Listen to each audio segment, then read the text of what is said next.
ओम नमो भगवते वासुदेवाय। ओम नमो भगवते वासुदेवाय। ओम नमो भगवते वासुदेवाय। ओम अज्ञानातिमिरान्धस्य ज्ञानञ्जनं शलाकया चक्षुरुन्मीलितं येन तस्मै श्रीगुरुवे नमः। श्रीचैतन्यमनोभीष्टं स्थापितं येन भूतले स्वयं रूप कदा मह्यं ददाति स्वपदान्तिकं। वन्देऽहं श्रीगुरु श्रीयुतपदकमलं श्रीगुरून् वैष्णवांश्च श्रीरूपं साग्रजातं सहगण रघुनाथ अन्वितं तं सजीवं साद्वैतं सावधूतं परिजनसहितं कृष्ण चैतन्यदेवं श्रीराधा कृष्णपादान् सहगण ललिता श्रीविशाखा अन्वितांश्च। हे कृष्ण करुणा सिंधु दीनबंधु जगतपते गोपेश गोपिका कांत राधा कांत नमस्तुते तप्त कांचन गौरांगी राधे वृंदावनेश्वरी विश्वानुसुते देवी प्रणमामि हरिप्रिये। नमो विष्णुपादाय कृष्णपृष्ठाय भूतले श्रीमति भक्ति वेदांत स्वामिन् इति नामिने। नमस्ते सरस्वती देवे गौरवाणी प्रचारिणे निर्विशेषा शून्यवादी पाश्चात्यदेशतारिणे। जय श्री कृष्ण चैतन्य प्रभु नित्यानंद श्री अद्वैत गदाधर शिवासादि गौर भक्त वृंद। हरे कृष्णा कृष्ण कृष्णा हरे हरे, हरे राम राम राम हरे हरे। हरे कृष्णा कृष्ण कृष्ण हरे हरे, हरे राम राम राम हरे हरे। हरे कृष्णा। श्री प्रभुपाद जी के द्वारा श्री प्रभुपाद जी की जय। हरे कृष्णा। सभी को हरे हरे कृष्णा। कृष्ण माता जी, सभी को हरे कृष्णा जी। हरे हरे कृष्णा, धन्यवाद, प्रणाम। हरे। तो आज हमारा 12वां अध्याय है और हम कौन कौन पढ़ रहा है, तो ज्ञानेश प्रभु जी पढ़ रहे हैं आज श्लोक, और सुधीर प्रभु जी 5 श्लोक पढ़ रहे हैं। फिर उसके बाद 10वें तक माधुरी माता जी पढ़ रही हैं और 15वें श्लोक तक ओम प्रकाश प्रभु जी, और उसके बाद से 20वें माता जी हमको भी ले लीजिए। हरे कृष्णा। हरे कृष्णा माता जी। माता जी हमको भी ले लीजिए। माता जी 20 श्लोक 20 श्लोक आज माता जी, 20 श्लोक है आप लोगों और को मिल पाएंगे। 5 लोग के हाथ ऑलरेडी थे, तो इसलिए माता जी मैंने 25 हाथ हो गए। उठा सुमन तक, सुमन माता जी तक ही आ पाया, आशा माता जी को भी नहीं मिल पाया है आज। कल कर लूंगी। जी हाँ, कल कर लीजिएगा। अभी तो और श्लोक, कल 13 में तो अच्छे खासे श्लोक है, तो कल कर लीजिए। हरे कृष्णा माता जी, मेरा कौन सा नंबर है? आप जो है 16 से 20 तक। धन्यवाद माता जी, हरे कृष्णा। सॉरी आशा माता जी, आप कल 1 पढ़ to लीजिएगा। 5, माधुरी माता जी 6 to 10, Om Prakash Prabhu ji 11 to 15, सुमन माता जी, सुमन कुल्लर माता जी 16 to 20। जी, तो आप लोग हैंड्स डाउन कर सकते हैं अपने, और आप लोग हरे कृष्ण माता जी। हरे कृष्णा। प्रभु जी सभी को हरे कृष्णा। और शुरू करते हैं हम 12वां। तो जो 12वां अध्याय है उसका नाम है भक्ति योग। तो हम लोग जैसे जानते हैं कि जो भगवत गीता है उसको 3 भागों में कर दिया गया है। एक तो पहला से 6ठे अध्याय तक कर्म योग है, और 13वें अध्याय से 18वें अध्याय तक ज्ञान योग है, और उसके बीच में जो खजाना है वो है भक्ति योग। तो भगवत गीता का उद्देश्य है भक्ति सिखाना, कि भक्ति को जानिए। तो कर्म योग में भी भक्ति है, ज्ञान योग में भी भक्ति है, लेकिन भक्ति योग में पूर्णतः भक्ति ही भक्ति है। और भक्ति करना ही, जो भगवत गीता पढ़ता है उससे भक्ति जरूर उसको करनी चाहिए या करने लगेगा वो, अगर भगवत गीता को ध्यान से पढ़ता है तो भक्ति तो हम समझते हैं, भक्ति किसको कहते हैं? भक्ति किसको कहा जाता है? अगर हम कहें कि भक्ति कर रहे हैं, तो भक्ति करने का मतलब आप क्या कर रहे हैं? भगवान की माता जी तरफ हमारे ध्यान लगा भगवान चरण कमलों में ध्यान लगा रहे हैं, उनका पूजा कर रहे हैं। हाँ, भगवान की मतलब सेवा कर रहे हैं। जो भी भक्ति कर रहा है वो क्या कर रहा है? भगवान की सेवा कर रहा है। अगर आप इंग्लिश में पढ़ेंगे कि भक्ति किसको कहते हैं, तो भक्ति को कहा जाता है डिवोशन, डिवोशनल भक्ति हो जाती है, डिवोशन, डिवोशनल जो है भक्ति को कहा जाता है। लेकिन प्रभुपाद क्या कहते हैं? डिवोशनल सर्विस, यानी कि भगवान की सेवा, जब भक्ति में सेवा की जाए उसको भक्ति कहते हैं। और योग किसको कहते हैं? जुड़ना, जुड़ना, भगवान से जुड़ना। भगवान के साथ जुड़ जाना, भगवान के साथ जो हमारे संबंध है, भगवान के साथ तो हमारे संबंध पहले से ही है, हम उस संबंध को जो हम भूल चुके हैं उसको याद करके और फिर हम भगवान की सेवा में लगते हैं, तो उसको भक्ति योग कहा जाता है।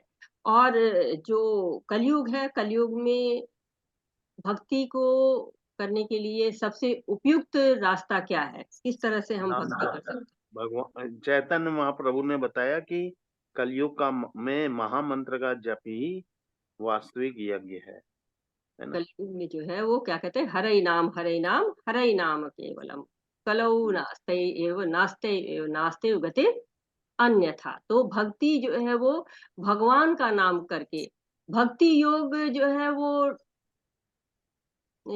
कहाँ स्थान पाता है? आप लोग कई योग पढ़े हैं, कौन कौन से योग आपने पढ़ा है?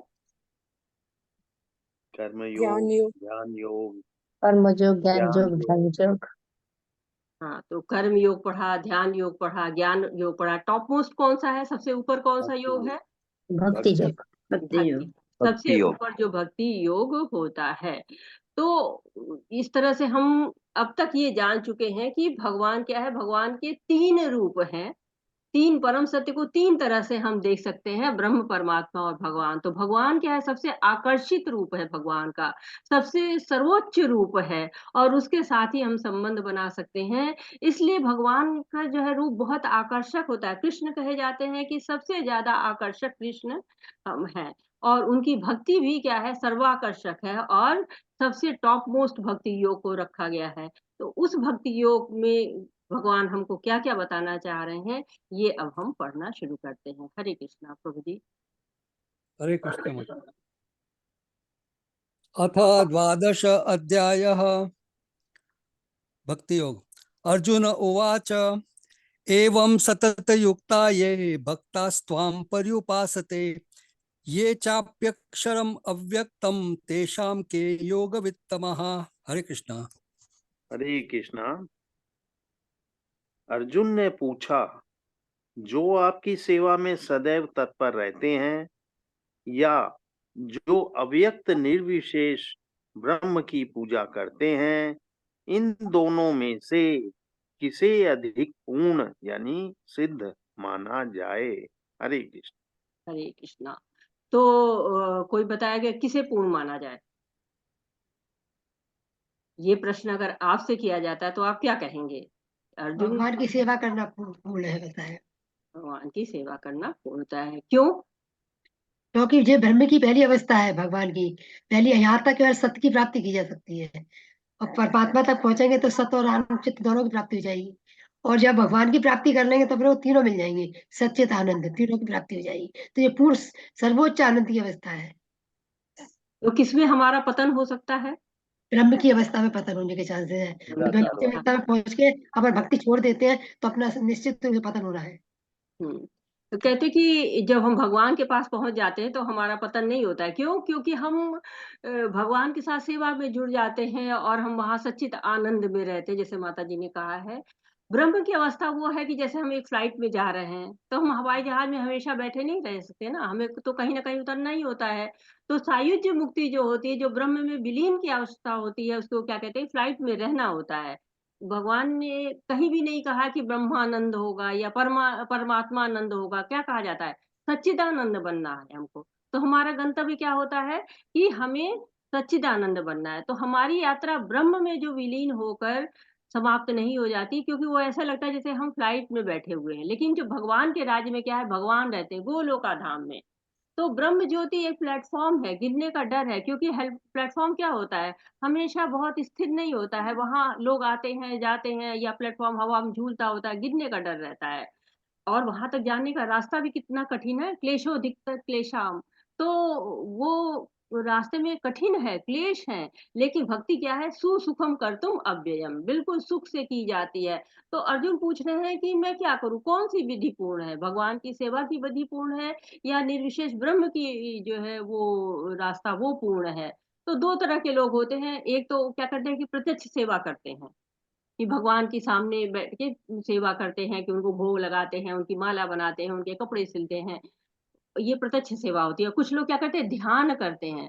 तो भगवत गीता कहती है कि भगवान की सेवा करके हम जो संबंध बना पाते हैं, जैसे अध्याय 2 में बताया गया कि जीवों के अंदर चेतना होती है, या अंश होता है, आत्मा होती है, उसका भगवान से संबंध होता है। और छठे में जैसे समाप्त होता है अध्याय, वैसे क्या कहते हैं, योगी नाम अपि सर्वेषां मद गतेन अंतरात्मना श्रद्धावान भजते यो मां स मे युक्त तमो मतः। और फिर 7वें अध्याय में अपनी शक्तियों के बारे में बताते हैं कि पराशक्ति है मेरी, अपराशक्ति है। और 8वें में क्या कहते हैं, यम्यम वापि स्मरण भावे त्यजन्ते कलेवरम, और कि अंतिम समय में मुझे याद करने के लिए आपको जीवन भर अभ्यास करना होगा कि मुझे को याद करें, स्मरण करें। और 9वें अध्याय में क्या कहते हैं, मन मनावो मद भक्तो मद्याजी माम नमस्करो, मुझे चिंतन करो, मेरे रूप को ध्याओ, मुझे नमस्कार करो। तो मन को साकार रूप में लगाओ, श्रद्धा पूर्वक मेरी पूजा करो, ऐसा भगवान जो है वो कहते हैं। तो आप बता सकते हैं कि ऐसे उदाहरणों को जो भगवान की सेवा में ही लगे रहते थे, हमेशा भगवान की सेवा करते रहते थे, ऐसे उदाहरण आपको याद है? अम्बरीश महाराज, अमरीश प्रहलाद जी, ये सब मतलब भगवान की सेवा में हमेशा उनका निरंतर मनन करते रहते थे, है ना। और लोग बताएंगे और नाम? हरे कृष्णा माता जी। हरिदास ठाकुर। हरिदास ठाकुर हरे जी, कृष्ण हाँ, प्रभु जी। कितने नाम जपते थे, उनका तो जो है नाम जो है वो प्रसिद्ध था ना, कि वो हमेशा ही नाम जपते रहते थे। अरे ध्रुव 192 माला माता जी। जी। जी, जी मतलब बोलिए शारदा माता। ध्रुव हरे कृष्ण। हरे कृष्ण। प्रहलाद भी हरे आएगा। प्रहलाद है, ध्रुव है माता जी। जी जी हरे कृष्ण माता जी। भक्त कबीर है। जी जी जी। तो भक्त बहुत से सुदामा है। हाँ, बहुत से लोग हैं जिन्होंने किया था, भगवान का भजन किया है। हनुमान जी हैं, बहुत बड़े भक्त रहे हैं। तो ऐसे कई भक्त हैं जिन्होंने हमेशा भगवान की पूजा की है। नारद जी। नारद जी। और सबसे बड़ी बात तो आप लोग भूल रहे हैं, प्रभुपाद जी। प्रभुपाद जी ने कितनी सेवा की भगवान की, सारा उनके लिए भोग बनाना, सबको प्रसादम खिलाना, उनके लिए सारी सफाई करना। शुरू शुरू में तो उनके शिष्य इतने नहीं थे, वो खुद ही सफाई करते थे, खुद ही सबके लिए प्रसाद बनाते थे। तो ऐसे बहुत सारे भक्त हैं जिन्होंने भगवान की सेवा लगातार की है। तो ये भक्ति योग में जो पहला श्लोक है वो बता रहा है कि अर्जुन प्रश्न पूछ रहे हैं कि कौन श्रेष्ठ है, सगुणवादी श्रेष्ठ है कि निर्विशेषवादी। और दूसरे श्लोक से लेके जो 7वां श्लोक है वो बताएगा कि सगुणवादी और निर्विशेषवादों की तुलना करेगा दोनों की, और बताएगा कि कृष्ण भक्ति ही सर्वश्रेष्ठ होती है। और फिर उसके बाद आपको 12वें श्लोक तक, 8 से 12 तक कैसे कैसे भक्ति में प्रगति कर सकते हैं ये बताते हैं। और 13 से 20 तक जो है वो कृष्ण को प्रिय कैसे आप बन सकते हैं, कौन से गुण अर्जित करके आप कृष्ण के प्रिय बन सकते हैं, इस बात को बताया जाएगा। तो आज के अध्याय का नाम भक्ति योग है। और भगवत गीता और भी जो शास्त्र हैं वो सारे, उनकी लक्ष्य क्या होता है, भक्ति होता है। तो हमारे जीवन का मुख्य उद्देश्य है कि भगवत धाम जाना है, जिसका रास्ता भक्ति से होकर ही जाता है। तो पूरी भगवत गीता हमको भक्ति के बारे में ही बताती है। आदि अंते च मध्य च सर्वत्र हरि गीयते, हर जगह भगवान का गायन है, सर्वत्र भगवान का गायन है। तो हमने कर्म मिश्रित योग के बारे में भी जाना, ज्ञान मिश्रित योग के बारे में जाना, लेकिन भक्ति क्या है, सबसे सर्वश्रेष्ठ होती है। और अध्याय 11 में तो हमने विराट स्वरूप को देखा है, जो कि कल्पना से परे था, हमको आश्चर्यचकित करने वाला था, रोमांचित करने वाला था।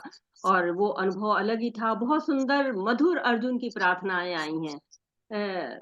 जो मेरे समझ से कि पूरी भगवत गीता में प्रार्थना अर्जुन की यहीं पर है।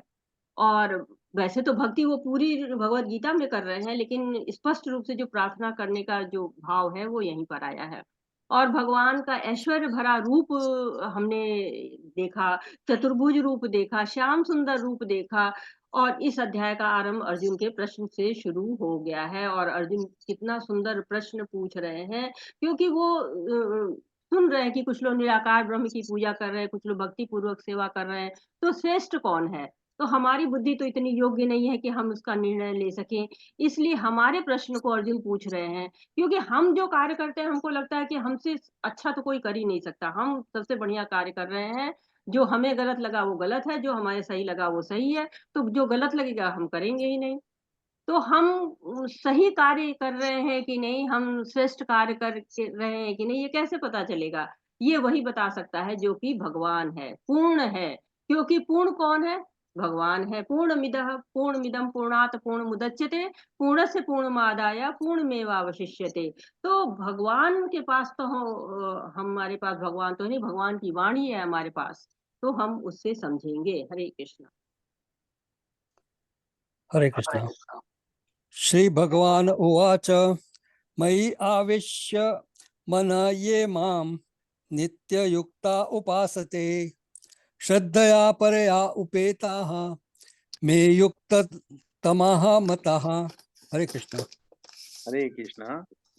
श्री भगवान ने कहा, जो लोग अपने मन को मेरे साकार रूप में एकाग्र करते हैं और अत्यंत श्रद्धा पूर्वक मेरी पूजा करने में सदैव लगे रहते हैं, वे मेरे द्वारा परम सिद्ध माने जाते हैं। हरे कृष्ण। हरे कृष्णा। तो बहुत छोटा अध्याय ये है, लेकिन बहुत महत्वपूर्ण श्लोक इसमें है। आपको बड़े सुंदर सुंदर श्लोक यहाँ पे मिलेंगे। तो अर्जुन के मन में अभी कुछ संशय बाकी है कि भगवान कैसे है, निराकार है कि भगवान साकार हैं। और ऐसा क्यों है? क्योंकि जो पहले का युग था, उसमें जो सुर थे वो एक लोक में रहते थे, और जो असुर होते थे वो दूसरे लोक में रहते थे। फिर आ गया आपका जो है वो त्रेता युग। त्रेता युग में एक जगह पे सुर रहते थे और दूसरी जगह पे असुर रहते थे। फिर द्वापर युग आ गया, उसमें एक गांव में ही सुर भी रहते थे और असुर भी रहते थे। और उसके बाद अब कलयुग आ गया। कलयुग में क्या है कि उसी गांव में, उसी मतलब उसी शरीर में सुर भी रहते हैं और असुर भी रहते हैं। तो इस तरह से अब समय ऐसा आ गया है कि कौन सुर है और कौन असुर है, इसको जानना बहुत ही मुश्किल हो गया है। तो इसलिए यहाँ पर बार-बार सब चीज़ों को स्पष्ट करते जा रहे हैं भगवान कि आप बताएँ भगवान कि ऐसा बता दें हमको कि गलत सही की हम पहचान कर पाएँ। तो विराट स्वरूप को दिखाया कि हाँ, जो लोग तथाकथित भगवान होंगे वो विराट स्वरूप को नहीं दिखा पाएँगे, और जो भगवान है केवल वही विराट स्वरूप को दिखा पाएँगे। तो इस तरह से भगवान हमको तरह-तरह के चक्षु दे रहे हैं, जिससे हम इसको समझ पाएँ। और भगवान यहाँ पर ये भी बता रहे हैं कि हमें अपने मन को कहाँ एंगेज करना है, कहाँ लगाना है। तो कह रहे हैं कि मन को अपने साकार रूप में जो लोग एकाग्र करते हैं, वही लोग सिद्धि को प्राप्त करते हैं, परम सिद्धि को प्राप्त करते हैं। क्योंकि ध्यान योग में जब सिद्धि किया जाता है, ध्यान करते हैं, समाधि करते हैं, तो रास्ते में, भक्ति के रास्ते में कई सारी सिद्धियाँ उनको मिलती चली जाती हैं, और उन सिद्धियों से वो मोहित हो जाते हैं और उनको दिखाने में लग जाते हैं, सम्मान पाने में लग जाते हैं। लेकिन जो भक्त होता है वो श्रद्धापूर्वक हमेशा सेवा करता रहता है और परम सिद्ध हो जाता है। हरे हरे कृष्ण। ये तु अक्षरम अनिर्देश्यम अव्यक्तम पर्युपासते सर्वत्र गम अचिन्त्यम च कूटस्थम अचलम ध्रुवम सन्नियम्य इंद्रियग्रामम सर्वत्र समबुद्धयः प्राप्नुवन्ति माम एव सर्वभूत हिते रतः। हरे कृष्ण। हरे कृष्णा। लेकिन जो लोग अपनी इंद्रियों को वश में करके तथा सभी लोगों के प्रति समभाव रखकर परमात्मा परम सत्य की निराकार कल्पना के अंतर्गत उस अव्यक्त की पूरी तरह से पूजा करते हैं जो इंद्रियों की अनुभूति के परे है, सर्वव्यापी है, अकल्पनीय है, अपरिवर्तनीय है, अचल तथा ध्रुव है। वे समस्त लोगों के कल्याण में संलग्न रहकर अनंत अंततः मुझे प्राप्त करते हैं। हरे कृष्ण। तो अर्जुन ने पूछा है कि कौन सा मार्ग सर्वश्रेष्ठ है, तो भगवान का ऐश्वर्य देख के तो समझ में आता है हमको कि हम भक्ति करनी चाहिए, क्योंकि भक्ति के द्वारा ही हम भगवान को देख सकते हैं, तो यही मार्ग सर्वश्रेष्ठ है।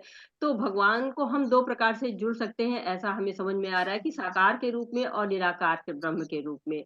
तो भक्त भगवान को साकार रूप में चाहते हैं, और जो भगवान से जुड़ना चाहते हैं वो प्रत्यक्ष भक्ति से ही जुड़ेंगे, प्रत्यक्ष सेवा ही करेंगे। निराकार रूप वाले ध्यान करते, क्योंकि रूप होता ही नहीं है तो सेवा किसकी करें, तो उनका ध्यान ही केवल किया जा सकता है। लेकिन आसान विधि कौन सी है? द्विभुज रूप को सेवा करना उसकी। तो प्रभुपाद जी कहते हैं तात्पर्य में अपने कि जो लोग भगवान को साकार रूप में मानते हैं वो भगवान उनको श्रेष्ठ मानते हैं। क्यों मानते हैं? क्योंकि उनका हर कार्य कृष्ण भावना भावित होता है। शुद्ध भक्त हमेशा भगवान के कार्य में कीर्तन करना, श्रवण करना, शास्त्र पढ़ना, भगवत गीता का पाठ करना, भागवतम पढ़ना, भोग बनाना, मंदिर की साफ सफाई करना, भगवान के बर्तन साफ करना, बहुत सारे कार्य होते हैं। भगवान भक्त लगा ही रहता है। कुछ लोग सोचते हैं ना कि मंदिर में क्या काम रहता है, गाओ नाचो और अच्छा अच्छा प्रसाद खाओ, पर ऐसा नहीं है। मंदिर में जो भक्त होते हैं वो ब्रह्म मुहूर्त में उठते हैं और देर रात तक जो है वो बहुत सारे कार्य होते हैं। और जब जन्माष्टमी आती है, राधा अष्टमी आती है, बहुत सारे फेस्टिवल आते हैं, तो बहुत सारे कार्य होते हैं।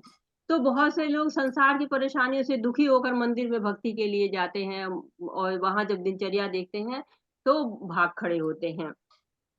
तो दूसरे श्लोक में जो भगवान ने बताया था कि जो सच्चिदानंद की पूजा करते हैं वो भक्त होते हैं, परम सिद्ध होते हैं या माने जाते हैं। दूसरे तरह के लोग निराकारवादी होते हैं, वो भगवान के ऐश्वर्य की तरफ आकर्षित तो होते हैं लेकिन अप्रत्यक्ष विधि से पूजा करते हैं, अव्यक्त रूप की पूजा करते हैं। तो वो भी भगवान कृष्ण की ही पूजा करते हैं लेकिन निराकार रूप की पूजा करते हैं, तो उनको रस नहीं आता है, क्योंकि आत्मा हमेशा आनंद का अनुभव करना चाहती है। और वो लोग अगर आनंद नहीं पाते हैं तो समाज कल्याण की तरफ जुड़ जाते हैं कि यश मिलेगा, प्रशंसा मिलेगी, और कभी कभी उससे अहंकार हो जाता है, भोक्ता होने का भाव हो जाता है, तो पतन भी हो जाता है। और कुछ लोग विचलित नहीं होते हैं तो वो भगवान की प्राप्ति करते हैं। तो ब्रह्म के रूप में दो तरीके होते हैं भगवान के पहुंचने के, कि ज्योति को देखते रहते हैं, ज्योति द्वारा ज्योति को देख देख के और उसमें ध्यान लगाते हैं और ब्रह्म ज्योति में विलीन होते हैं। और कुछ लोग यम नियम आसन प्राणायाम प्रत्याहार धारणा ध्यान समाधि करते हैं और उस तरह से भगवान को प्राप्ति करने का प्रयास करते हैं। तो आप लोग यहाँ पे जितने लोग हैं, किसी ने ऐसा प्रयास किया है ब्रह्म की तेज का ध्यान करना या यम नियम के द्वारा भगवान की प्राप्ति का प्रयास करना? कोई है नहीं माता जी, इसका अनुभव है? नहीं, मैं उनसे क्योंकि ये पूछ रही हूँ कठिन प्रभु है। जी जिसने किया है। हरे कृष्ण। अगर कोई यहाँ है, क्योंकि लोग जुड़ते हैं, बहुत जगह जाते हैं, जुड़ते हैं, तो क्या कभी किसी ने ऐसा प्रयास किया है कि ब्रह्म ब्रह्म के तेज का या यम नियम के द्वारा भगवान तक पहुंचने का? ऐसा किसी ने प्रयास नहीं किया है? अगर किसी ने प्रयास किया तो वो अपना अनुभव शेयर कर सकता है यहाँ पे। चलिए हरे कृष्ण, आगे बढ़ते हैं। हरे कृष्ण। क्लेश अधिकतरः तेषाम् अव्यक्त आसक्त चेतसाम् अव्यक्ता ही गति दुःखम देह वद्मिः अवाप्यते। हरे कृष्ण। हरे कृष्णा।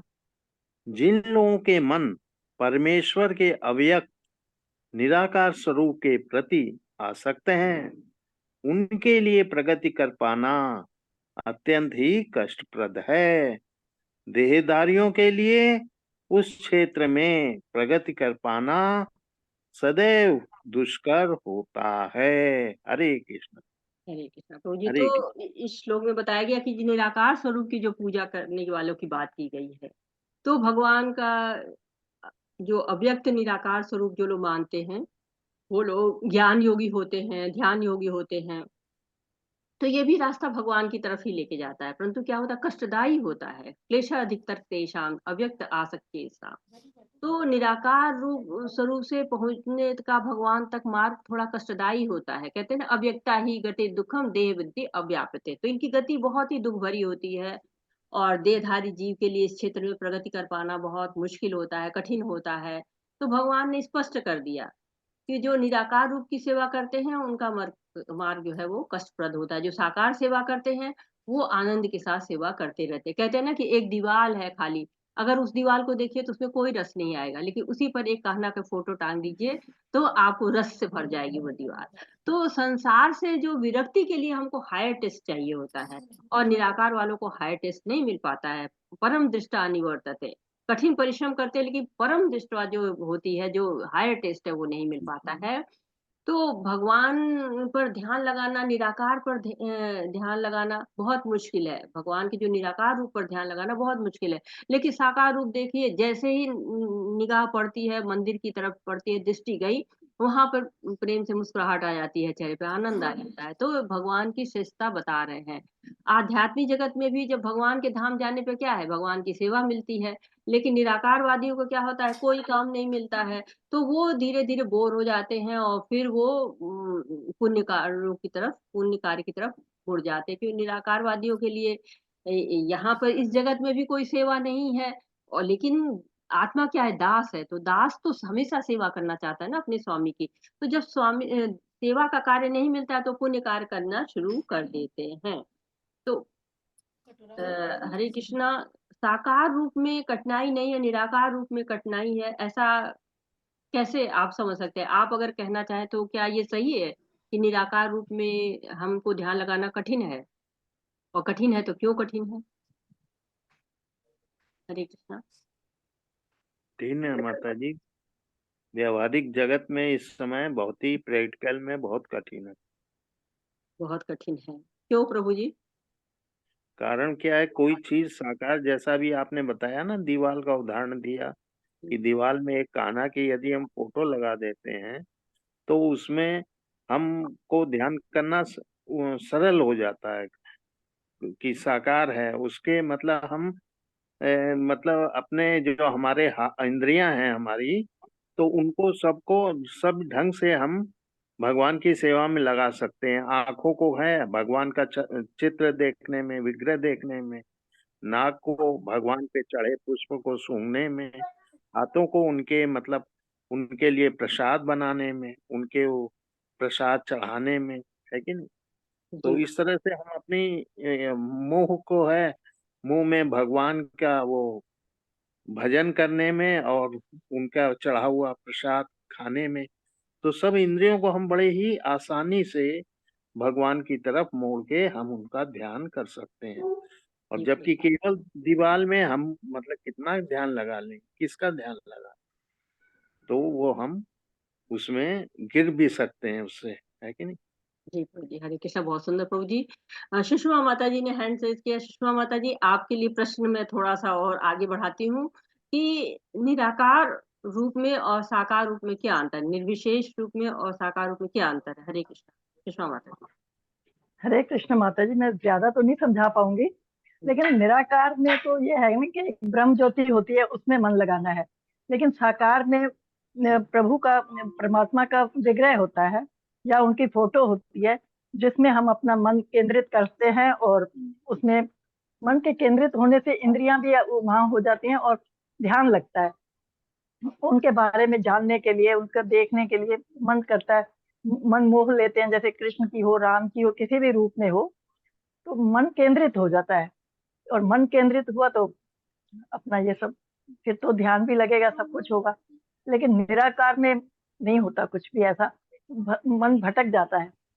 जैसे कि माला अगर हाथ में है तो आप जप कर रहे हो ना, तो घूम फिर के फिर आप, माला आपके हाथ में है तो आप जप करने लग जाओगे। अगर वैसे कहो कि मैं बिना माला के जप करूं, तो अगर भटक गए या किसी बात में लग गए तो फिर लगे ही रह जाते हैं, फिर वो ध्यान नहीं आता। इसी तरह साकार रूप में भी मन केंद्रित होता है। जी बहुत बाकी सुंदर ज्यादा माता अच्छे से तो आप ही समझाएंगी माता जी। जी। हरे हरे कृष्णा कृष्ण माता माता जी। जी। जी माता जी बताएं। माता जी, साकार रूप में एक अनुभव होता है और भगवान के बहुत करीब जाने का ना अनुभव होता है। जबकि निराकार में आत्मीयता होती नहीं है, क्योंकि हम उसे देख ही नहीं पाते, हमें पता नहीं होता कि हम क्या कर रहे हैं। हरे कृष्ण माता। हरे कृष्णा, बहुत सुंदर माता जी, बहुत सुंदर सबने जवाब दिया है। तो मुख्य मुख्य अंतर मैं आप लोगों को बता दे रही हूँ कि पहले तो जैसे माता जी ने कहा कि मुश्किल होता है ध्यान करना निराकार पे, और जो साकार पे बहुत आसान होता है सेवा करना, और इंद्रियों पे नियंत्रण पहले कर लेते हैं तब हम ध्यान में जाते हैं, जबकि जो साकार वाले होते हैं वो सेवा करते करते इंद्रियों पे उनके नियंत्रण हो जाता है। अब जैसे कि भोग है तो पहले हम भगवान को भोग लगाएंगे तब हम भोग खाएंगे, तो हमारे ऑलरेडी हमारी जीवा पर नियंत्रण हो गया। हमारा दिमाग जो मानसिक चिंतन है कि हमें खाना है हमें खाना है, वो मानसिक चिंतन हमारा कहता है कि नहीं, पहले भगवान जो है वो भोग लगाएंगे तब हम खाएंगे, तो इस तरह से नियंत्रण आता जाता है। जो ज्ञानी होते हैं ध्यानी होते हैं उनको संस्कृत आनी चाहिए, और जो साकार रूप वाले उनको क्या है, बस हरे कृष्णा कृष्णा कृष्णा हरे हरे जप करते रहते हैं। फिर जो निराकारवादी होते हैं उनको गुरु नहीं चाहिए होता है, लेकिन जो साकारवादी होते हैं वो गुरु के माध्यम से श्रवण करते हैं कीर्तन करते हैं, तो उनको एक पथ प्रदर्शक मिल जाता है। और लंबी साधनाएं करना बहुत मुश्किल होता है, उसके लिए बहुत एनर्जी चाहिए, बहुत समय चाहिए, क्योंकि लंबी साधनाएं बहुत ही कष्टकारी हो जाती है, एक जगह पे लगातार बैठे बैठे ध्यान लगाना। और जबकि सेवा क्या है, तो प्राकृतिक रूप से है, हम अपनी जैसे अपने कार्यों को ही भगवान को समर्पित करते हैं, तो आनंद आता है हमको सेवा में। और जो निराकारवादी होते हैं उनका स्वयं का प्रयास रहता है, उनको स्वयं को उन्नत करना रहता है। लेकिन जो साकारवादी होते हैं उन पे कृष्ण की कृपा होती है, जैसे पिता होता है वो ध्यान करता रहता है बच्चे की ठीक है कि नहीं, तो ऐसे कृष्ण की कृपा होती है, माया से वो बचाता रहता है। ऐसे ही कहते हैं कि निर्गुण रूप को जानते हैं जो निराकारवादी होते हैं, लेकिन जो साकारवादी होते हैं वो सगुण रूप जानते हैं, उनके 64 गुण होते हैं। लोग कहते हैं ना कि भगवान निर्गुण है, तो भगवान निर्गुण का मतलब कि उनके पास भौतिक गुण नहीं है, जो सतोगुण रजोगुण तमोगुण होते हैं वो गुण उनके अंदर नहीं है। जो निराकार रूप है वो ऐश्वर्य रूप नहीं होता है, ऐश्वर्य नहीं होता है उसमें, और कोई भग नहीं होता है, जबकि जो साकार रूप होता है उसमें 6 ऐश्वर्य होते हैं, भग होते हैं उसमें, 6 भग होते हैं उसमें, ऐश्वर्य भी एक होता है। और जो निराकारवादी रहते हैं उनको रिस्क भी रहता है कि वो पहुंच पाएंगे कि नहीं, पूरा सर्वोत्तम लक्ष्य उनको मिलेगा कि नहीं मिलेगा।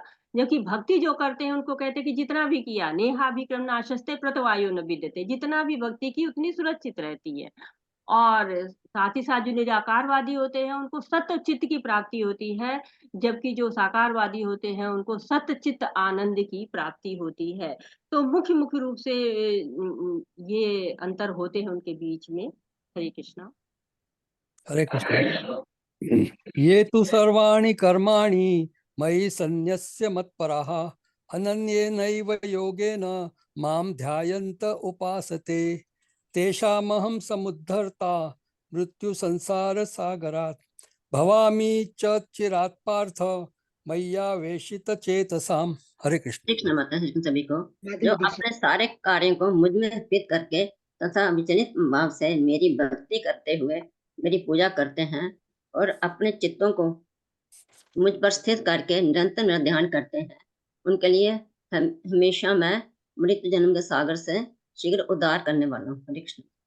हरे कृष्ण माता जी, तो भक्ति करना आसान होता है क्योंकि विचलन नहीं होता उसमें, जबकि निराकारवादी पहले संसार को छोड़ देते हैं और फिर जाके वो अपने ध्यान को लगाते हैं, तो कई बार रास्ता इतना कष्टप्रद होता है कि बीच में छोड़ देते हैं, फिर संसार में पड़ जाते हैं।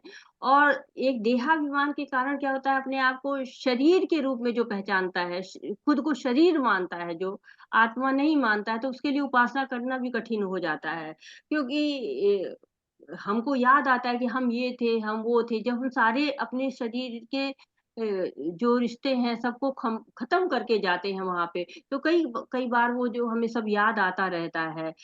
इसके साथ साथ पवित्र स्थान की तलाश करनी होती है, जो भी कलयुग में बहुत मुश्किल होता है। इंद्रियों पर नियंत्रण करना बहुत मुश्किल होता है, भौतिक अस्तित्व का त्याग करना बहुत मुश्किल होता है।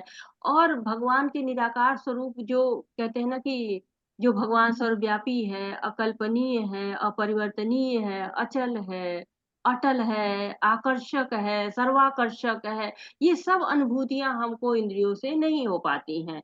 तो कलयुग में विशेष करके ये संन्यास लेना बहुत ही मुश्किल हो जाता है, या एकांत में जाके बहुत मुश्किल होता है, क्योंकि पवित्र स्थान जो है वो मिलते नहीं है। जो पवित्र है वो एकांत नहीं, जो एकांत है वो पवित्र नहीं है। और माताएं हैं, बच्चे हैं, उनको छोड़ के जा नहीं सकते। घर का स्वामी अगर घर से चला जाएगा तो परिवार का पालन पोषण कौन करेगा, ये भी एक समस्या हो जाती है।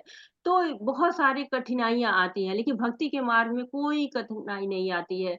जो कार्य हम कर रहे थे वहीं से शुरू हो जाती है। भक्ति कभी भी किसी भी उम्र से शुरू कर सकते हैं। जैसे ध्रुव महाराज कितने छोटे थे, प्रहलाद महाराज कितने छोटे से उन्होंने भक्ति शुरू की। और कहा जाता है जितनी जल्दी भक्ति शुरू करे उतना अच्छा होता है। और पहले से शुद्ध होने की कोई आवश्यकता नहीं होती है, भक्ति करते करते स्वयं शुद्ध हो जाते हैं। और इसके साथ साथ भक्ति से हमारा कल्याण ही नहीं होता है, सबका कल्याण होता है, औरों का भी। जैसे भोग लगाते हैं तो जो लोग भी प्रसादम प्राप्त करते हैं, उस पेड़ का पत्ता है, फल है, सब भगवान की सेवा में जुड़ जाता है।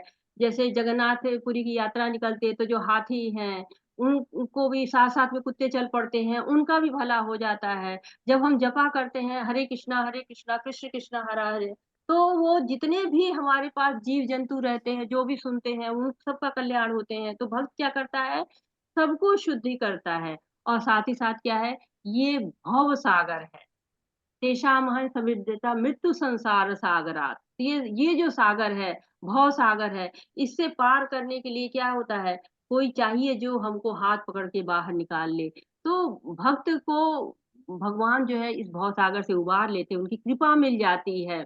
भगवान के रूप गुण लीला धाम के बारे में जो नहीं जानते हैं वही ब्रह्म में जाना चाहते हैं, क्योंकि भगवान में तो दोनों जाते हैं, भगवान को तो दोनों प्राप्त करते हैं, लेकिन भक्त भगवान के सच्चित आनंद रूप को प्राप्त करता है। और ब्रह्म में लीन होने वाले केवल सत्य चित्त को प्राप्त करते हैं। तो यदि किसी को सारी सुख सुविधाओं के साथ एक कमरे में बंद कर दिया जाए और वहां आनंद कोई न हो, तो क्या है, आप ज्यादा देर रुक पाएंगे? नहीं, क्योंकि जो आत्मा होती है वो आनंद के लिए प्रयास करती रहती है, आनंद भयो अभ्यासा। तो इसलिए उनके पतन होने के बहुत चांसेस रहते हैं। परंतु भक्ति द्वारा क्या कहते हैं, भगवत धाम जाते हैं, आनंद की प्राप्ति करते हैं। ब्रह्म संहिता में कहा गया सहस्त्रों लक्ष्मियां भगवान की सेवा कर रही हैं। तो ये कौन है सहस्त्रों लक्ष्मियां? भगवान की भक्त हैं। भगवान कहते हैं ना, सर्वधर्मान परित्यज्य मामेकं शरणं व्रज अहम तम सर्वस्व पापेभ्यो मोक्षयिष्यामि मा शुचः। तो भगवान गारंटी दे रहे हैं सब तरह से कि आइए हमारी शरण में आइए, हम आपको सारे पापों से मुक्ति दिला देंगे। तो भगवान को जिस भाव से याद करेंगे उसी भाव से भगवान आपको प्राप्त होते हैं। यम यम वापी स्मरण भावे तजन्ते कलेजम तम तमेवेति कौन्तेय सदा तद्भाव भाविता। जो भगवान के भाव को याद करते हैं वो भगवान को ही प्राप्त करते हैं। तो कहते जो लोग योगाभ्यास में बहुत आगे हैं, वे अपनी आत्मा को अपनी इच्छा अनुसार अपने लोक में, किसी भी लोक में ले जा सकते हैं। लेकिन भक्त को कोई प्रयास नहीं करना पड़ता है, भगवान स्वयं लेके जाते हैं। जैसे कहते हैं ना, बंदर होता है तो बंदर का बच्चा बंदर को पकड़े रहता है कि वो कूदे फादे, ये बच्चे की जिम्मेदारी होती है कि वो नीचे न गिरे। लेकिन बिल्ली का बच्चा जो होता है वो भक्त के जैसे होता है कि बिल्ली बड़े आसानी से ले जाके उसको मुंह में दबा के ले जाती है और कहीं रखती है। तो ऐसे भगवान हमको जहाँ ले जाते हैं हम वहाँ भक्त के रूप में पहुंच जाते हैं। तो हरे कृष्णा हृदय से पुकारता है बच्चा, और माँ जो है वो जैसे बच्चे को दौड़ के मामा कहने पे जाती है, वैसे जब हम हरे कृष्णा हृदय से पुकारते हैं तो भगवान हमको पलट के देखते हैं, हमारा साथ देते हैं। हरे कृष्णा। हरे कृष्णा। मय्येव मन आधत्स्व मयि बुद्धिं निवेशय निवसिष्यसि मय्येव अत ऊर्ध्वं न संशयः। हरे कृष्णा। हरे कृष्णा। मुझ भगवान में अपने चित्त को स्थिर करो और अपनी सारी बुद्धि मुझ में लगाओ। इस प्रकार तुम निसंदेह मुझ में सदैव वास करोगे। हरे कृष्ण। तो बता रहे हैं भक्ति के अलग अलग स्तर, उनके बारे में बता रहे हैं, और बता रहे हैं कि साकार रूप की भक्ति हम किस प्रकार कर सकते हैं। तो पहला स्तर उनके लिए है जो भगवान के अनन्य भक्त हैं, जिनका कृष्ण के प्रति एकदम शुद्ध प्रेम विकसित हो गया है। तो अनन्य भक्ति ऐसी भक्ति होती है जो भगवान कृष्ण के प्रति और किसी के प्रति समर्पित ही नहीं होना है, एक ही चिंतन होना है। तस्मात् सर्वकालेषु माम अनुस्मर युद्ध च, कि हमेशा भगवान का ही चिंतन करते हुए युद्ध के कर्तव्य को पूरा करना है। तो भगवान का ही कर्तव्य होना चाहिए, और भगवान के कर्तव्य करके ही भक्ति करना है, भगवान को प्राप्त करना है। कि भगवान कह रहे कि मुझ में मन लगा कर युद्ध करो, मये मन आधस्त्व, अपना चित्त मुझ में स्थिर करो। अर्थात सारे कार्य मुझ में समर्पित करते हुए करो। जैसे चिड़िया होती है ना, हमेशा अंडे के साथ रहती है और बच्चे को बड़ा करती है, हमेशा स्पर्श करती है ताकि बच्चा बड़ा हो जाए। और मछली क्या करती है, अपने अंडों को देखकर बड़ा करती है। लेकिन कछुआ दूर रहता है और अपने अंडों को चिंतन करके बड़ा करता है। उसी तरह भगवान के भक्त उनके साथ नहीं रहते, लेकिन हमेशा चिंतन करते रहते हैं। लेकिन अब सबके साथ तो ये संभव नहीं हो पाता, क्योंकि सब लोग भक्ति के सेम लेवल पर नहीं होते, समान स्तर पर नहीं होते हैं। तो उनके लिए भी भगवान हमको बताते हैं कि वो लोग क्या करें। तो अनन्य भक्ति सभी लोग कर सकते हैं, चाहे वो गृहस्थ हो, क्योंकि अर्जुन गृहस्थ है और भगवान उनको बता रहे हैं कि ये हाईएस्ट प्लेटफॉर्म है। अन्य अभिलाषिता शून्यम ज्ञान कर्मादि अनावृतम आनुकूलेन कृष्णानु अनुशीलन भक्तिर उत्तमा।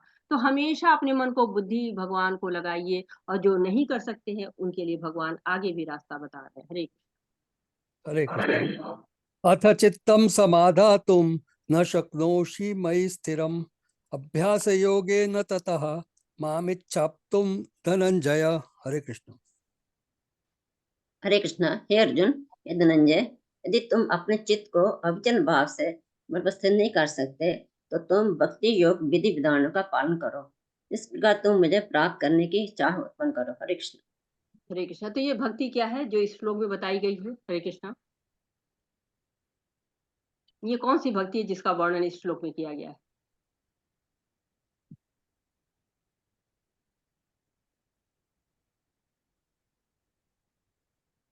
भक्ति योग की। भक्ति योग। हरे कृष्ण। और कोई आंसर?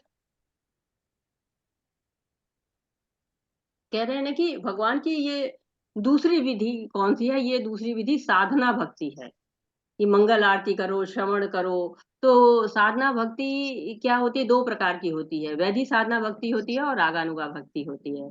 तो जब हम किसी का आदेशों का पालन करते हुए भक्ति करते हैं, तो जो हमारे शिक्षा गुरु हमें बताते हैं कि जप करना है, सुबह मंगल आरती करनी है और भोग लगाना है, तो उनके आदेशों का पालन करते करते हम विधि विधानों से जो वैधि भक्ति करते हैं, उस भक्ति की बात यहाँ पर हो रही है। तो साधना भक्ति दो प्रकार की है। ये वैधि भक्ति नियमों के अनुसार की जाती है, इसको वैधि साधना भक्ति करते हैं। और जब वैधि भक्ति करते करते हम और ज्यादा भक्ति में प्रवीण हो जाते हैं, तो हमें रागानुगा भक्ति हो जाती है। इसको हम भक्ति रसामृत में पढ़ेंगे। तो बता रहे हैं कि उन लोगों की जो कि अभी कृष्ण के प्रति उतनी इतनी आसक्ति नहीं, उतना मन नहीं लग पा रहा है, तो मन को कैसे लगाएं? मन को भक्ति के नियमों का पालन करते करते लगाएं। जैसे जैसे भक्ति के नियम का पालन करेंगे, दृढ़ता आएगी, तो भगवान की भक्ति में भी दृढ़ता आ जाएगी। तो इस तरह की भक्ति को वैधि भक्ति कहते हैं। और नियम का पालन करते हैं, भोग लगाते हैं। तो भक्ति के योग के विधि विधान का हमें ज्ञान कहाँ से होगा? तो वो हमें गुरु बताएंगे। और उनके बताए जो नियम होते हैं उनको पालन करना होता है। ब्रह्म मुहूर्त में जगना होता है, महामंत्र का जप करना होता है, भोग लगाना होता है, प्रसाद ग्रहण करना होता है, भगवत गीता भागवतम का पाठ करना होता है। तो इस तरह के अभ्यास से धीरे धीरे क्या होते हैं, हम ईश्वर के प्रेम के स्तर तक उठ सकते हैं।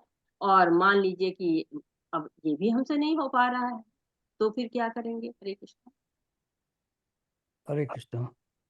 अभ्यासे अपि असमर्थ असि मत्कर्म परम भव मत अर्थम अपि कर्माणि कुर्वन् सिद्धिम अवाप्स्यसि। हरे कृष्ण। हरे कृष्णा। यदि तुम भक्ति योग के विधि विधानों का भी अभ्यास नहीं कर सकते तो मेरे लिए कर्म करने का प्रयत्न करो, क्योंकि मेरे लिए कर्म करने से तुम पूर्ण अवस्था सिद्धि को प्राप्त होंगे। हरे कृष्ण। या फिर अभ्यास से अभी असमर्थ, तो ऐसे लोग हैं जो भक्ति के विधि विधान है उनका भी अभ्यास करने में असमर्थ है, वो भी नहीं उनसे हो पा रहा है। तो कहते हैं हमसे ये भी नहीं हो रहा है, ऐसे लोग को क्या करना चाहिए? तो भगवान बता रहे हैं कि जो भी आप कर्म कर रहे हो, कर्म करो और उसको भगवान को समर्पित कर दो। जैसे कोई घर बना रहा है तो उसमें एक मंदिर बना दो, भगवान की सेवा को अर्पित कर दो। सफाई अच्छे से आती है तो भगवान के मंदिर साफ कर दो। पढ़ाई आती है, पढ़ना अच्छा लगता है तो भगवत गीता किसी को पढ़ो और पढ़ के सुनाओ। गाना आता है तो भगवान का कीर्तन करो। लिखना आता है तो भगवान का कीर्तन लिख दो। तो जो भी प्रतिभा आपको भगवान ने दी है उसी को भगवान की समर्पित कर दो, भगवान को धन्यवाद देने में लगाओ। तो जैसे कि कोई हमको कोई सामान देता है तो हम थैंक यू बोलते हैं, वैसे ही हमें भगवान को थैंक यू बोलना है अपने कर्मों के द्वारा। जो भी हमें कार्य आता है उस कार्य को हम लगा दें। जैसे कि हमने 9वें अध्याय में पढ़ा, यत करोषि यशनाशी यज्ञो होशी ददाशियत। तो भगवान ने कहा जो कुछ भी करते हो, जो कुछ भी खाते हो, मुझको समर्पित कर दो। तो भगवान हमें बहुत सरल सरल रास्ते बता रहे हैं कि ये नहीं कर पा रहे हो तो ये कर दो, ये नहीं कर पा रहे तो ये कर लो। तो इस तरह से भगवान ने हमको कई रास्ते बताए हैं और हमको करना है। तो कलयुग में हमारे लिए सबसे आसान रास्ता भगवान ने क्या बताया है? हरे कृष्ण। हरि नाम कीर्तन। हरि नाम कीर्तन, बिल्कुल सही कह हरे रहे कि कृष्ण महामंत्र। हरे कृष्णा महामंत्र, हाँ, संकीर्तन यज्ञ जो है दिया है। तो भगवान ने, किसने दिया है हमको ये संकीर्तन यज्ञ? चैतन्य महाप्रभु ने। चैतन्य महाप्रभु ने दिया है। तो और उसके क्या नियम बताए हैं कि कैसे करिए? अनिल माता जी को बोले दीजिए हरे कृष्णा। अनिल माता जी हरे कृष्णा, आप अनम्यूट होइए। हरे कृष्णा माता जी, आप हैंड्स रेज किया है ना आपने? अनम्यूट हो जाइए और फिर बोलिए तो हम सुन पाएंगे। हरे कृष्णा माता जी। तो चैतन्य महाप्रभु जी ने हमको कहा है कि ताने शुता श्रुति गण तनवाना मने। तो जहां भी आप हैं, वहीं पर किसी भी स्थान पर हैं, कहीं भी हैं, गृहस्थ हैं, ब्रह्मचारी हैं, छोटे हैं, बड़े हैं, आप इस नाम जप का कीर्तन करें। कभी उन्होंने कोई भी नियम नहीं बताए हैं कि इस नियम का पालन करें। क्यों? कि कलयुग में सब मंदमती है, मंद गति है। और तो नाम जप के द्वारा ही उनको मिलना है कि हाँ, नाम जप के द्वारा ही, केवल हरि नाम केवलम। कहते हैं ना, हरि नाम हरि नाम हरि नाम केवलम, कलौ नास्ते नास्ते नास्ते गतिर अन्यथा। तो इसमें 3 बार नास्ते आया है, इसका क्या मतलब है? 3 बार नास्ते क्यों कह रहे हैं? हरे कृष्णा। भगवान दृढ़ता पूर्वक कहते हैं कि हाँ, यही मंत्र सही है, इसी का जाप करो। दृढ़ता इस पूर्वक विश्वास बात के को साथ जोड़ कहते हैं। दे रहे हैं, जोड़ दे रहे हैं 3 बार कह के। और कोई आंसर? हरे कृष्णा। हरे कृष्णा माता जी। जी माता जी, इसमें ये अर्थ भी निकलता है कि सिर्फ और कोई हमारा इस नाम कीर्तन के अलावा और कोई भी हमारा वो नहीं है, इसलिए रास्ता बार नहीं बार है। किया गया है कि हमें यही सिर्फ भगवान का सिमरन सिमरन सिमरन, इसके अलावा हमारा और कोई चारा नहीं। हरे कृष्णा माता जी। हरे कृष्णा, बहुत सुंदर माता जी, सबने बहुत सुंदर आंसर दिया। और कोई भी अगर देना चाहता है? अनिल माता जी, आप का मैंने हैंड्स डाउन किया, अगर आप कुछ कहना चाहते हैं तो आप अनम्यूट होके बोल सकते हैं। तो क्या कहा है कि कलौ नास्ते व नास्ते व नास्ते व गति अन्यथा। ये नास्ते नास्ते 3 बार कहने का आप लोगों ने बहुत अच्छा बताया कि दृढ़ता के कारण। एक रीजन इसका और भी है कि ना तो कर्म योग से, और न ही ज्ञान योग से, और न ही ध्यान योग से। तो तीनों योगों को कह दिया है कि इनसे बहुत अच्छी चीजें हैं ये, इनसे भी भगवान की प्राप्ति होती है। लेकिन पूर्णता कहाँ से आती है? हरि नाम हरि नाम हरि नाम केवलम, केवल हरि नाम केवलम से ही पूर्णता आती है। तो हमको क्या करना है? केवल भगवान का नाम लेना है। केवलाष्टकम में भी कहा गया है। आप लोगों ने केवलाष्टकम कोई जानता है? किसी ने केवलाष्टकम पढ़ा है या गाता है कोई? हरे कृष्णा। हाँ माता जी, हरे कृष्ण। गाते हैं, गाइए माता जी। माता जी मेरे पास अभी नहीं है। ओके माता जी, बहुत सुंदर है ना जो है। जी जी, मैं मैंने थोड़ा प्रयास गाया था करती हूँ। कीर्तन हाँ में बहुत गाया था माता जी, लेवल 4 में। अच्छा, ठीक है, बहुत बहुत। मधुरम मधुरेभ्योऽपि मङ्गलेभ्योऽपि मङ्गलम्, पावनं पावनेभ्योऽपि हरे नामेव केवलम्। तो ये कहा गया कि बहुत मीठा है, जो मधुर है नाम भगवान का, और सारी वस्तुओं से शुभ है, सबसे ज्यादा पवित्र करने वाला है भगवान का नाम। हरे नाम केवलम, केवल भगवान का नाम ही है। इसके अलावा अन्य कोई उपाय नहीं है जिससे कि हम भक्ति कर सके। तो और हम लोगों ने एक और भी बहुत सुंदर सा गीत गाते हैं सब लोग, जिसको यहाँ पर कई भक्त गाते हैं। राधा कृष्ण प्राण मोरा युगल किशोर, राधा कृष्ण प्राण मोरा युगल किशोर। तो बस भगवान जो है वो वही हमारे प्राण हैं, उन्हीं की भक्ति हमको करनी है। और देखिए यहाँ पे बहुत सुंदर मंदिर बन रहा है मैंगलोर में, और उसका उद्घाटन भी होना है। बहुत सारे प्रोग्राम हो रहे हैं, बीच बीच में काफी प्रोग्राम है, फेस्टिवल्स है जो आपके ग्रुप में आ रहे हैं, तो आप लोग वहाँ जाइए, सेवा करिए और उद्घाटन में पहुंचिए वहाँ पे मंदिर में। और मंदिर में सेवा भी हो रही, बहुत सौभाग्यशाली लोगों को सेवाएं मिलती, बहुत सारी सेवाएं हैं। और मंदिर केवल एक भवन ही नहीं होता है, ये लोगों को भक्ति करने की जगह भी होती है। तो आपका जो भी सहयोग आप करेंगे, शारीरिक, आर्थिक, मानसिक, जो भी आप सहयोग करते हैं, वो सहयोग समझिए कि भगवान के पास सीधे पहुंचने वाला है। तो आप लोग यात्राएं करिए, जाके मैंगलोर में पहुंचिए। बहुत सारी यात्राएं हमारी चलती रहती, समय समय पर उनका भी आता रहता है ग्रुप में। तो आप लोग यात्राएं करिए, भक्तों के साथ अगर आप जाएंगे किसी धाम में तो उसका प्रभाव अलग ही होता है। या मंदिर में जाइए, मंदिर बहुत सुंदर मंदिर बन रहा है, वहां पे जाइए, देखिए। और शारीरिक सहयोग भी बहुत बड़ा सहयोग होता है, आप वो भी कर सकते हैं। हरे कृष्ण, आगे बढ़ते हैं। हरे कृष्ण। अथैतदप्यशक्तोऽसि कर्तुं मद्योगमाश्रितः सर्वकर्मफलत्यागं ततः कुरु यतात्मवान्। हरे कृष्ण। हरे कृष्णा माता जी, दंडवत प्रणाम। जो किसी से द्वेष नहीं करता लेकिन सभी जीवों का दयालु मित्र है, जो अपने को स्वामी नहीं मानता और मिथ्या अहंकार से मुक्त है, जो सुख दुख के संभाव रहता है, सहिष्णु है, सदैव आत्मतुष्ट रहता है, आत्म संयमी है, तथा जो निश्चित निश्चय के साथ मुझ में मन तथा बुद्धि को स्थिर करके भक्ति में लगा रहता है, ऐसा भक्त मुझे अत्यंत प्रिय है। हरे कृष्णा माता। हरे कृष्ण। तो भगवान कह रहे हैं कि ऐसा भक्त मुझे बहुत ही प्रिय है। तो कौन बहुत ज्यादा प्रिय है भगवान को? कौन से भक्त बहुत ज्यादा प्रिय होते हैं भगवान को? हरे कृष्णा माता जी, जो सब कुछ अपना अर्पित कर देते हो, हमेशा परमात्मा के नाम में रमे रहते हैं, वो भगवान को हमेशा पसंद होते हैं। हरे कृष्णा। हरे कृष्णा, बहुत सही बोला। और कोई बताएगा कौन से लोग भगवान को बहुत प्रिय होते हैं?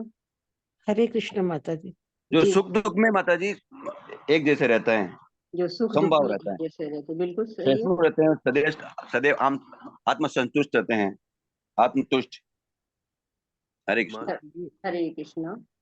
माता जी जो हरे मतलब कृष्ण। बहुत ही सरल होते हैं, जिनमें कपट वगैरह बिल्कुल नहीं होता, जो बहुत ही सरल होते हैं, सबको समभाव से देखते हैं, वो भगवान को बहुत प्रिय होते हैं। प्रभु और जी, जो आप अपना अनुवाद फिर से एक बार पढ़ दीजिएगा। हरे कृष्णा। हरे कृष्णा।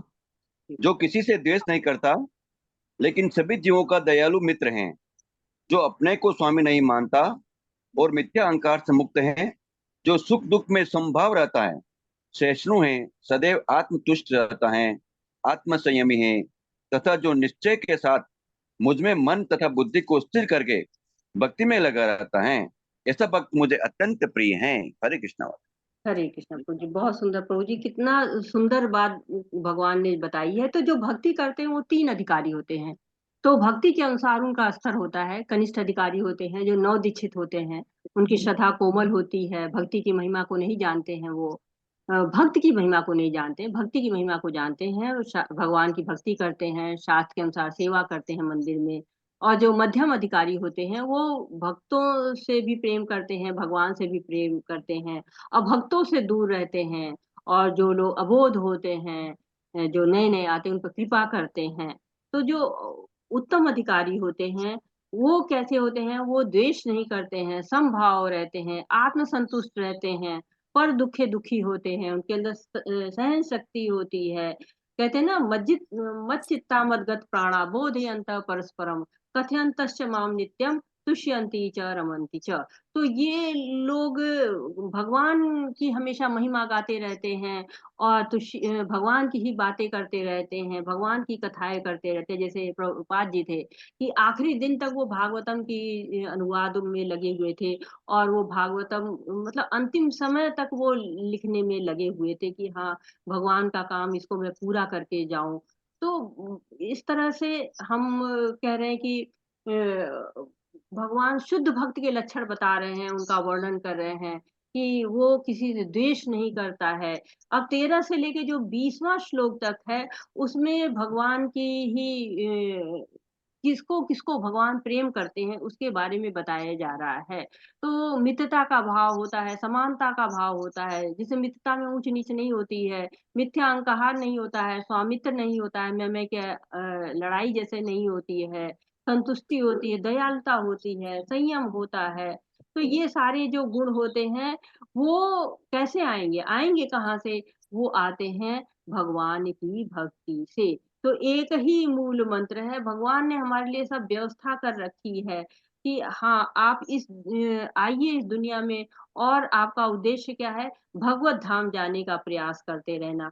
तो भगवत धाम जाने का प्रयास आप हमेशा करते रहिए। हरे माता जी 12वां पढ़ना है ना अभी मुझे। कृष्ण। जी हाँ, छूट गया ना बीच में।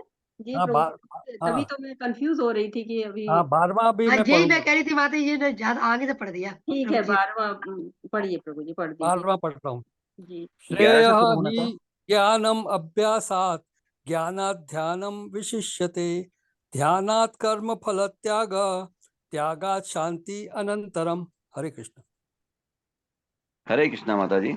यदि तुम यह अभ्यास नहीं कर सकते तो ज्ञान के अनुशीलन में लग जाओ, लेकिन ज्ञान से श्रेष्ठ ध्यान है, और ध्यान से श्रेष्ठ है कर्म फलों का परित्याग, क्योंकि ऐसे त्याग से मनुष्य को मन शांति प्राप्त हो सकती है। हरे कृष्णा। हरे कृष्णा।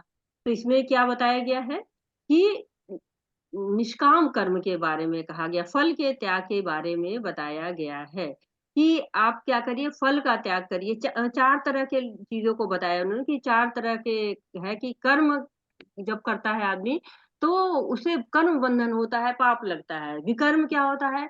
जो भगवान और शास्त्र इसके द्वारा निषिद्ध हो गया है। और अकर्म क्या होता है? अकर्म होता है भगवान की भक्ति करना। और निष्काम कर्म क्या होता है? फल के त्याग की बात कर रहे हैं। तो भगवान जो है वो चार ऑप्शन हमको दे रहे हैं कि अनन्य भक्ति करो, नहीं अनन्य भक्ति कर सकते हो तो साधना भक्ति करो, साधना भक्ति नहीं कर सकते तो मेरे लिए कर्म करो। और कर्म भी करने का मतलब है कि पुस्तक खरीदो, मंदिर को दान दो, पुस्तकें दान दो, इधर उधर के गिफ्ट देने के बजाय भगवत गीता का दान देना चाहिए। एक भी आत्मा अगर पवित्र हो जाती है तो आपकी सेवा सफल हो जाएगी। तो और इसके बाद बता रहे कि कर्म के फल को त्याग दो। तो अगर कर्म के फल का भी त्याग नहीं हो पा रहा है तो क्या करिए? ज्ञान का अनुशीलन करिए। तो साथ में ये बता रहे हैं कि कर्मों के फल का परित्याग करने से क्या होता है? मन को शांति मिलती है। जैसे कि हम जब भगवान की लीलाएं पढ़ते हैं तो क्या एक फल वाली आती है, और वो ये नहीं कहती है कि केला ले लो, सेब ले लो, ये इस तरह नहीं बोलती कि गोविंदा दामोदर माधवेदी। तो इस तरह से वो बुला रही है भगवान को। तो कृष्ण क्या करते हैं? दौड़ के आते हैं और दो दाना, वो अनाज ले जाना है तो उनकी छोटी छोटी हाथ है, ले जा रहे हैं, रास्ते में गिरता जा रहा है, दो दाना लेके जाते हैं और उसकी डलिया में डाल देते हैं, उसकी डलिया सोने से भर जाती है। तो भगवान क्या करते हैं? ऐसे भक्तों को जो भगवान के लिए प्रयास करते रहते हैं, जो भगवान के लिए कार्य करते रहते, कहते हैं कि अगर तुम कर्म फलों से आसक्त हो और वैराग्य नहीं आ रहा है तो ज्ञान का अनुशीलन करो, क्योंकि ज्ञान के द्वारा भी हम क्या सही और क्या गलत जान सकते हैं। और ज्ञान के द्वारा हमें वैराग्य हो सकता है, और वैराग्य होके कर्म फलों से हमारी आसक्ति समाप्त हो जाएगी। क्योंकि वैराग्य क्यों नहीं आ रहा? क्योंकि ज्ञान की कमी है। तो भगवान से आसक्ति का अर्थ है कि हमें कर्म फलों से आसक्ति समाप्त कर देना है। जैसे कि कहते हैं कि यदि लकड़ी गीली है तो आग नहीं पकड़ेगी, लकड़ी को सुखाना पड़ता है। वैसे ही ज्ञान के अनुशीलन से कर्म फलों की आसक्ति समाप्त होती है। तो हमें करना क्या है? भगवान के विषय में ज्ञान लेना है तो धीरे धीरे हमारा मन भगवान में लगना शुरू होगा। हम शास्त्र के अनुसार कार्य करेंगे।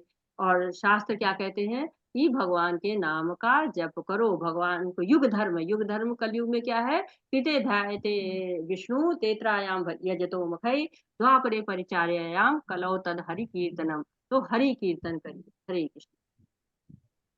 हरे कृष्ण। अद्वेष्टा सर्वभूतानां मैत्रः करुणः एव च निर्ममः निरहंकारः समदुःख सुख क्षमी संतुष्ट सततं योगी यतात्मा दृढ़ निश्चयः मयि अर्पित मन बुद्धि यमद्भक्त में प्रियः। हरे कृष्ण। हरे कृष्णा। जो किसी से द्वेष नहीं करता लेकिन सभी जीवों का दयालु मित्र है, जो अपने को स्वामी नहीं मानता और मिथ्या अहंकार से मुक्त है, जो सुख दुख में समभाव रहता है, सहिष्णु है, सदैव आत्मतुष्ट रहता है, आत्म संयमी है, तथा जो निश्चय के साथ मुझ में मन तथा बुद्धि को स्थिर करके भक्ति में लगा रहता है, ऐसा भक्त मुझे अत्यंत प्रिय है। हरे कृष्णा। हरे कृष्णा। तो इसमें शुद्ध भक्त का वर्णन किया गया है कि शुद्ध भक्तों के क्या क्या लक्षण होते हैं। हरे हरे कृष्णा। यस्मात् न उद्विजते लोकः लोकात् न उद्विजते च यः हर्ष अमर्ष भय उद्वेगैः मुक्तय स च मे प्रियः। हरे कृष्णा। हरे कृष्णा। तो हरे अब कृष्णा। भगवान जी पढ़िए। जिससे किसी को कष्ट नहीं पहुंचता तथा जो अन्य किसी के द्वारा विचलित नहीं होता किया जाता है, जो सुख दुख में सुख दुख में भय तथा चिंता में समभाव रहता है, वह मुझे अत्यंत प्रिय है। हरे कृष्ण। हरे कृष्ण। तो जो समभाव रहता है और लक्षण बता रहे हैं कि जो भगवान कह रहे हैं कि उन लक्षणों के बारे में जो कि भक्त में होने चाहिए, ऐसे लक्षण जो भक्त को भगवान का प्रिय बना लेते हैं, तो वो विचलित नहीं होता है और कोई भी समस्या आती है तो वो भगवान की अनुकंपा मान लेता है कि हाँ भगवान के द्वारा ही दिया गया है। और भगवान कहते हैं ना कि मात्रा स्पर्शास्तु कौन्तेय शीतोष्ण सुख दुखदा आगमा पाइनो नित्या शास्ति तिथिश्च भारता। तो सुख दुख क्या है, ऋतु के समान है और उसको अविचल भाव से सहन करना आना चाहिए। भगवान में विश्वास होना चाहिए, जैसे कि गजेंद्र हाथी को था कि भगवान हमको आएंगे बचाएंगे और वो पुकारता है। और द्रौपदी को था, वो भी जब कठिनाई में पड़ते हैं, जब चीरहरण का समय होता है तो भगवान को पुकारती हैं। तो ये अवश्य रक्षी वो कृष्णा, ये विश्वास होना चाहिए। हरे कृष्ण। हरे कृष्णा। अनपेक्षः शुचिर्दक्षः उदासीनो गतव्यथः सर्वारंभ परित्यागी यो मद्भक्तः स मे प्रियः। हरे कृष्ण। सुमन हरे माता जी कृष्णा। पढ़िए। प्रभुपाद जी की जय। प्रभुपाद जी द्वारा अनुवाद। मेरा ऐसा भक्त जो सामान्य कार्यकल्पों पर आश्रित नहीं है, जो शुद्ध है, दक्ष है, चिंता रहित है, समस्त कष्टों से रहित है और किसी पल के लिए प्रयत्नशील नहीं रहता, मुझे अतिशय प्रिय है। हरे कृष्णा। हरे कृष्ण। तो कौन प्रिय है? जो भक्त भौतिक चिंताओं से दूर रहता है, चिंता मुक्त रहता है, उसको नहीं मतलब रहता है कि हाँ मेरे किस पद पे हूँ, मैं नेता हूँ, मैं अधिकारी हूँ। वो आत्मा के स्तर पर सोचता रहता है, किसी को कष्ट देना नहीं चाहता है। भक्त में ये गुण होना चाहिए, चिंता मुक्त होना चाहिए, बिना विचलन के होना चाहिए। और भक्त हमेशा कर्मों के फल के प्रति अनासक्त रहते हैं, ऐसे लोग उनको बहुत प्रिय होते हैं। जैसे सूरदास जी थे तो वो हमेशा मंदिर में जाते थे, तो वहां के पुजारी ने पूछा कि आप को तो दिखाई नहीं देता, आप मंदिर में क्यों आते हैं, क्या देख पाते हैं? तो उन्होंने कहा कि मुझको नहीं दिखाई देता है, भगवान को तो मैं दिखाई दे रहा हूँ। तो पुजारी यूं ही पूछते हैं कि आपको क्या दिख रहा है, भगवान ने किस रंग के कपड़े पहने हुए हैं? तो वो सही सही बता देते हैं। तो कई दिन ऐसे रोज पूछते हैं, तो वो कहते हैं कि आप सचमुच में अंधे हैं या ऐसे ही कह रहे हैं, आपको तो सब दिख रहा है। तो आपको कैसे पता चल रहा है कि भगवान ने किस रंग के कपड़े पहने हैं? तो कह रहे हैं कि भगवान आके मुझसे सपने में पूछते हैं कि मैं क्या पहनूं, तो मैं उनको बता देता हूँ। और वही पुजारी कहते कि मुझे आके भगवान सपने में बताते कि कल मुझे ये पहनना है। तो ऐसे भक्त होते हैं जिनके बस में भगवान होते हैं, कि भगवान प्रेम के धागे से बंधे होते हैं और प्रेम ही खोजते हैं वो। और जो प्रेम के धागे से बांध लेता है, उसके बंधन में वो हमेशा रहते हैं। हरे कृष्ण। हरे कृष्णा। माता जी अभी 18 17 या 18 17वां, हाँ 17वां पढ़िए। यो न रिष्यति न द्वेष्टि न शोचति न कांक्षति शुभाशुभ परित्यागी भक्ति मान्यः स मे प्रियः। हरे कृष्ण। जो ना कभी हर्षित होता है, ना शोक करता है, और जो ना तो पछताता है, ना ही इच्छा करता है, तथा जो शुभ तथा अशुभ दोनों प्रकार की वस्तुओं का परित्याग कर देता है, ऐसा भक्त मुझे अत्यंत प्रिय है। हरे कृष्णा। हरे कृष्णा। तो भौतिक सुख दुख उसको नहीं छूता है, नहीं कि खुशी हुई तो उछलने कूदने लगा, शोर मचाने लगा, या दुख आया तो रोना शुरू कर दिया। तो सब कुछ कृष्ण कृपा मानता है। तो शुभ हो अशुभ हो, किसी बारे में नहीं सोचता, वो केवल भगवान की सेवा के बारे में सोचता है। किसी अंधविश्वास में वो नहीं पड़ता है। जैसे प्रहलाद महाराज थे, तो उनको कितना उनके पिता ने कष्ट दिया, तेल में डाला, जहर देने की कोशिश की, हथियारों से मारवाने की कोशिश की, लेकिन वो डिगे नहीं। क्यों? क्या होता है? ब्रह्मभूत प्रसन्नात्मा न सोचति न कांक्षति सम सर्वेषु भूतेषु मद भक्ति लभते पराम। तो वो जो ब्रह्मभूत आत्मा हो जाती है, वो कुछ हमेशा प्रसन्न रहती है, हमेशा संतुष्ट रहती है, और भगवान सब भाव से रहती है, सभी लोगों को भगवान का अंश समझती है। तो ऐसे लोगों को भगवान प्रेम करते हैं। हरे कृष्ण। तमः शत्रौ च मित्रे च तथा मान अपमानयोः शीत उष्ण सुख दुखेषु समसंग विवर्जितः तुल्य निंदा स्तुति मौनी संतुष्टः केनचित् संतुष्ट येन केनचित् अनिकेता स्थिरमतिः भक्तिमान में प्रियः नरः। हरे कृष्ण। जो मित्रों तथा शत्रु के लिए समान है, जो मान तथा अपमान, शीत तथा गर्मी, सुख तथा दुख, यश तथा अपयश में संभव रखता है, जो दूषित संगीत से सदैव मुक्त रहता है, जो सदैव मौन और किसी भी वस्तु से संतुष्ट रहता है, जो किसी प्रकार के घर बार की परवाह नहीं करता, जो ज्ञान में दृढ़ है और जो भक्ति में संलग्न है, ऐसा पुरुष मुझे अत्यंत प्रिय है। हरे कृष्णा। हरे कृष्ण। तो क्या कहे? निरपेक्षा मुनि शांतम निर्वैर संदर्शनम। तो ऐसा व्यक्ति हमेशा ही निर्वैर रहता है और हमेशा संतुष्ट रहता है, निरपेक्ष रहता है, द्वेष रहित रहता है, और साथ ही साथ वो कहते हैं मौन रहता है। इसका अर्थ क्या है? कि वो मौनी बाबा नहीं, उसको बोलना आता है। इसका बात है कि वो अनर्गल नहीं बोलता, प्रगल्भा नहीं करता, भगवान के बारे में बोलता है, कोई ग्राम्य कथाएं नहीं कहता है, सांसारिक बातों में मौन रहता है, घर बार की प्रवाह नहीं होती है, घर में आसक्त नहीं होता है। अच्छा भोजन मिल गया है तो भी वाह हरे कृष्णा, नहीं अच्छा मिला तो भी हरे कृष्णा, सोने को मिल गया अच्छी जगह हरे कृष्णा, नहीं मिला तो भी हरे कृष्णा, पेड़ के नीचे सो जाएगा।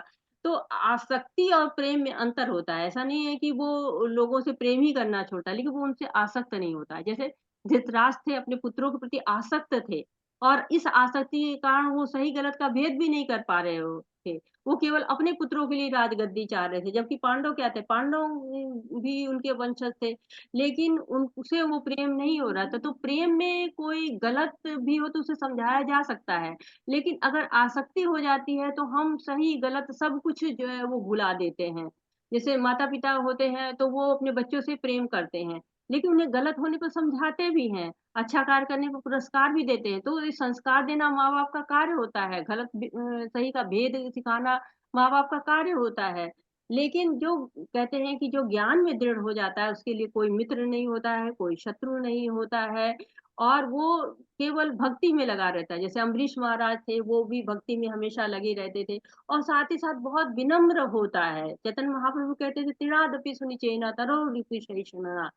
तो बिल्कुल पेड़ की तरह सहिष्णु, कितने भी पत्थर कोई मारे एकदम सहिष्णु होता है। पत्थर मारते रहिए तब भी फल देता है। घास को दबा देते हैं चलने पर, लेकिन वो दब जाती है और फिर खड़ी हो जाती है जब लोग उस पर से निकल जाते हैं।